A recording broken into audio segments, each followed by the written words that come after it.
Samyutta Nikaya. SN Old Version, tptaka.fandom.com. Translation by Bhikkhuni Uppalavanna. 009, SN.2.1-SN.2.10. Linked Discourses 2.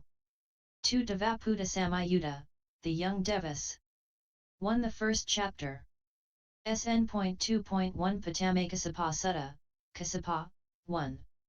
I heard thus. The Blessed One was living in the monastery offered by Anathapindika, in Jita's grove, in Sàvatthi. When the night was waning, Kassapa, the son of the gods with a resplendent light illuminated the whole of Jita's grove, approached the Blessed One, worshipped, stood on a side and said. The Blessed One illustrated the Bhikkhu, but did not give advice. 2 Then Kassapa, explain what you say. 3 Train to talk good words, revere the recluses, sit secluded and appease the mind. 4 Saying that, Kassapa, the son of the gods, waited for the approval of the teacher. Knowing that the teacher approves my words, worshipped, circumambulated the Blessed One and vanished from there. SN.2.2 Dutiyakassapa Sutta, Kassapa, 2. In Sàvatthi. At the monastery. 2 Kassapa, the son of the gods, standing on a side, said this stanza in the presence of the Blessed One. The Bhikkhu's released mind is one-pointed. If he desires the accomplishment of the heart, knowing the rising and falling in the world, with a good mind, he does not cling to the results.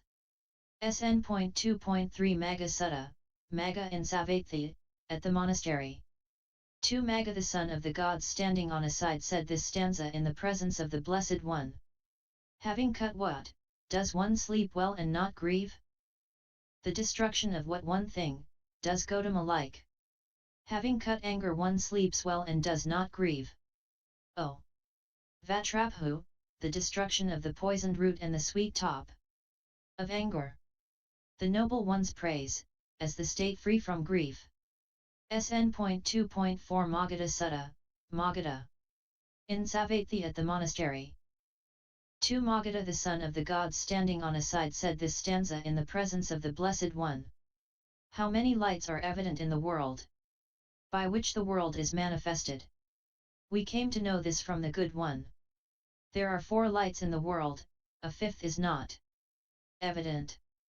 The sun burns during the day, the moon shines at night.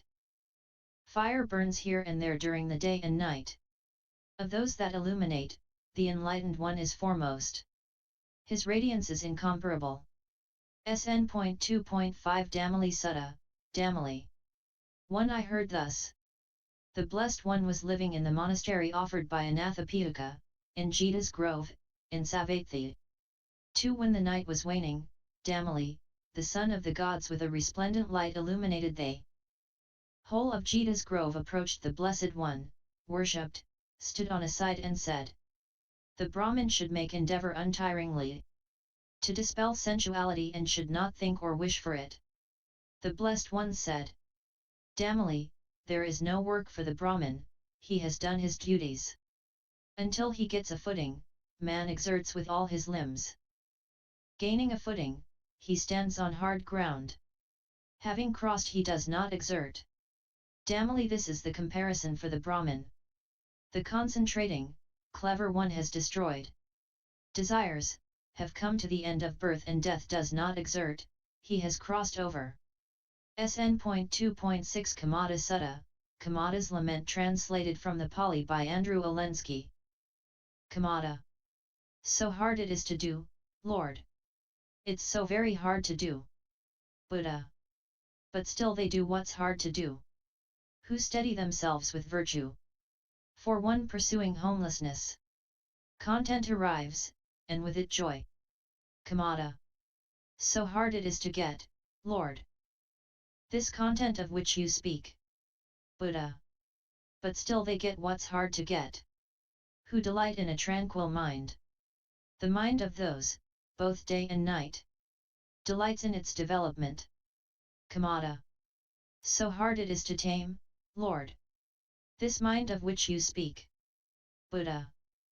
But still they tame what's hard to tame. Who delight in senses at peace. cutting through mortality's net. The nobles, Kamada, proceed. Kamada. So hard it is to go, Lord. On this path that gets so rough. Buddha. Still nobles, Kamada, proceed. On paths both rough and hard to take. Those who are less than noble fall on their heads when the path gets rough. But for nobles the path is smooth. For nobles smooth out what is rough. Translator's note.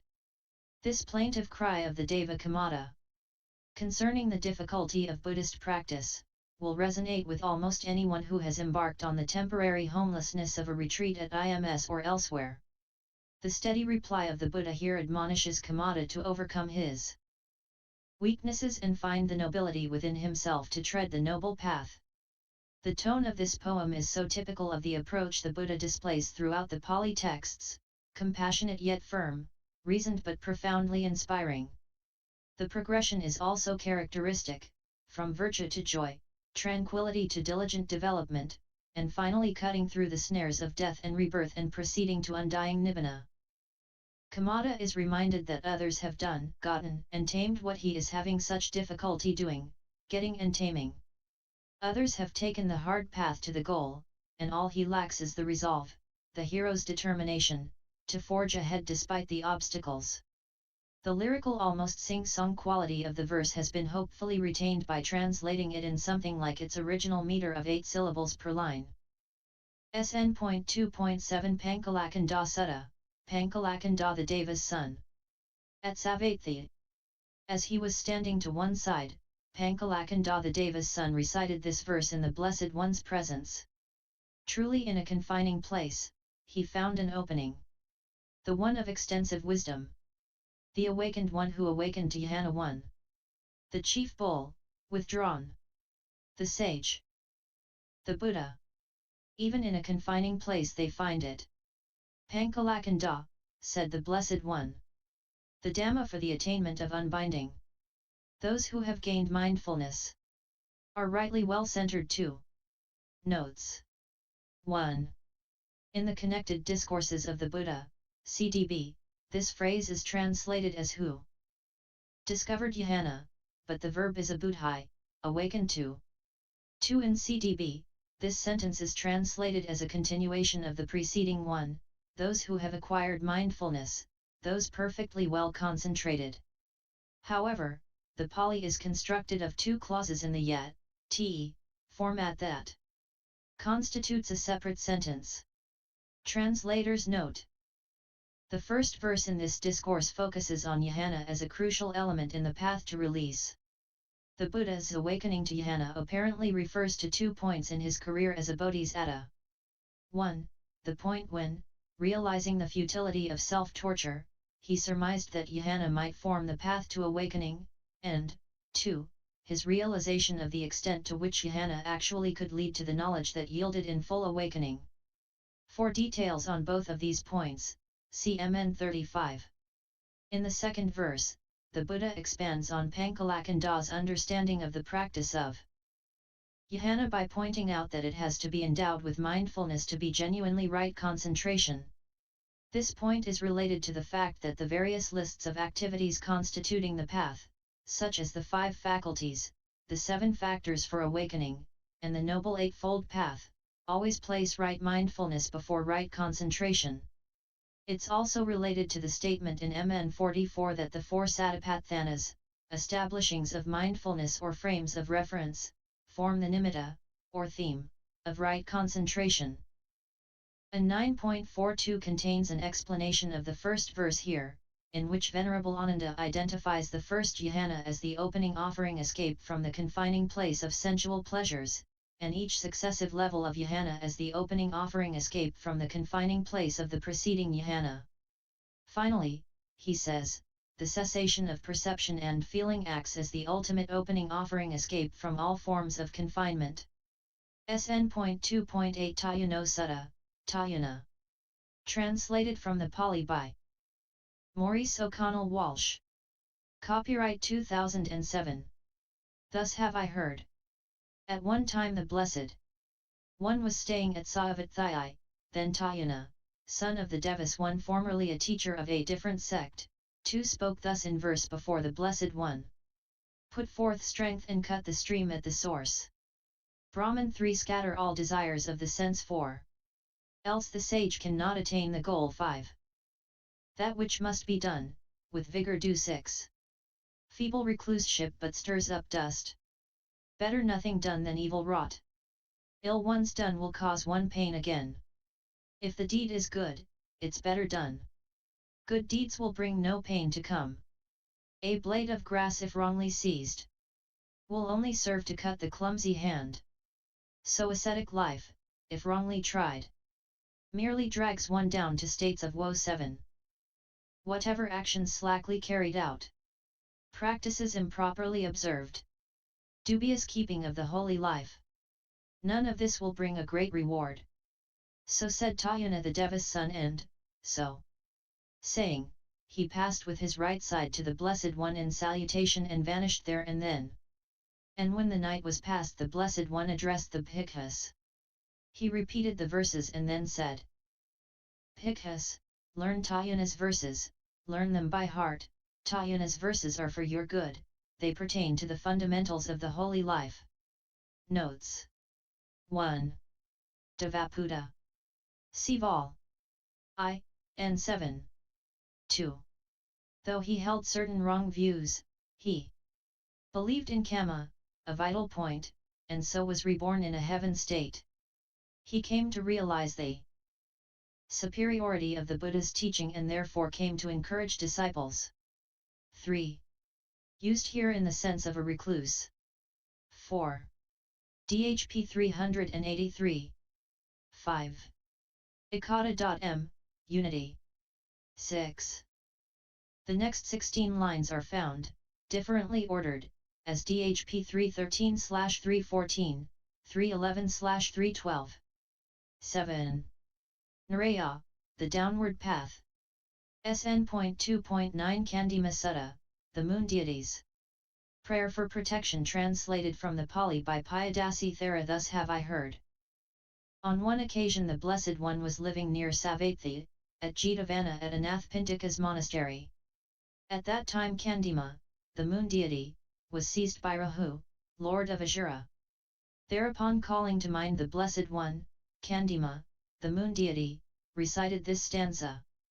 O Buddha, the hero, thou art wholly free from all evil. My adoration to thee.